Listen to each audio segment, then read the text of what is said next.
Assalomu alaykum. Ko'rsatuvimizning yangi soni yana efirda.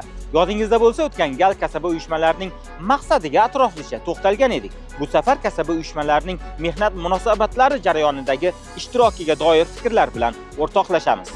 Shu desangiz, yurtimizda qonunchilik bo'lsa, barchamiz qonunlar asosida ishlasak, mehnat munosabatlari qonunlar asosida tashkil etilsa, korxona yoki tashkilotda kasaba uyushmasi bo'lishi shartmi degan o'ylar kelishi tabiiy.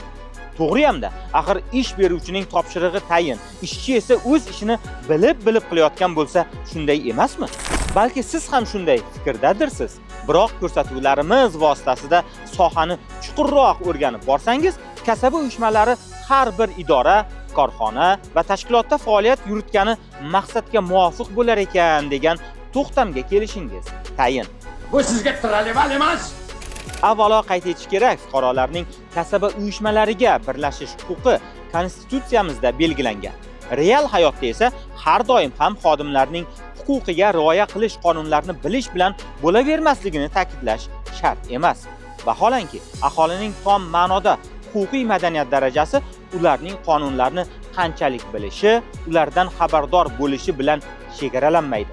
Balki xoh ish beruvchi, xoh xodim bo'lsin, har kimning qonunlariga o'z-o'zidan amal qilishi va ularga bo'ysunishi bilan belgilanadi.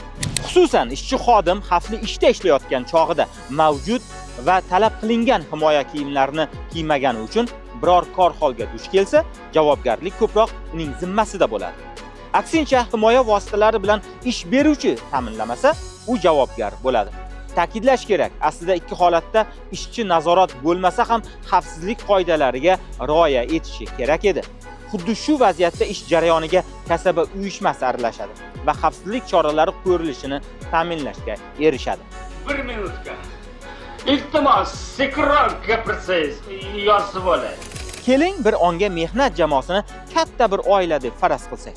Undagi har bir a'zoga buyurilgan ishni bajarishi uchun ma'lum bir shart-sharoitni taqdim ham etish zarur bo'ladi.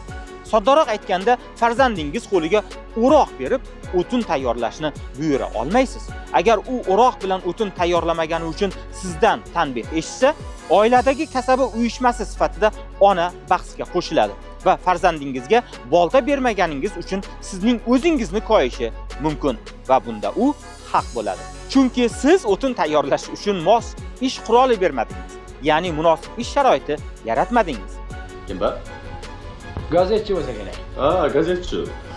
Shu bilan birga har bir xodim qonunchilik talablarini bilishi, ularga qat'iy amal qilishi, o'z imkoniyatlarini namoyon qilishi uchun xavfsiz mehnat sharoiti, mehnatga munosib ish haqi, e'tibor va mustahkam intizomga rioya etishi zarur bo'ladi.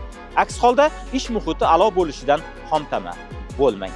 Darvoqe, kasaba uyushmalariga qonunchilik bilan turli vakolatlar berilgan bo'lib, bu haqda keyingi ko'rsatuvlarimizda atroflicha so'z yuritamiz. Bizdan uzoqlashmang. Salomat bo'ling.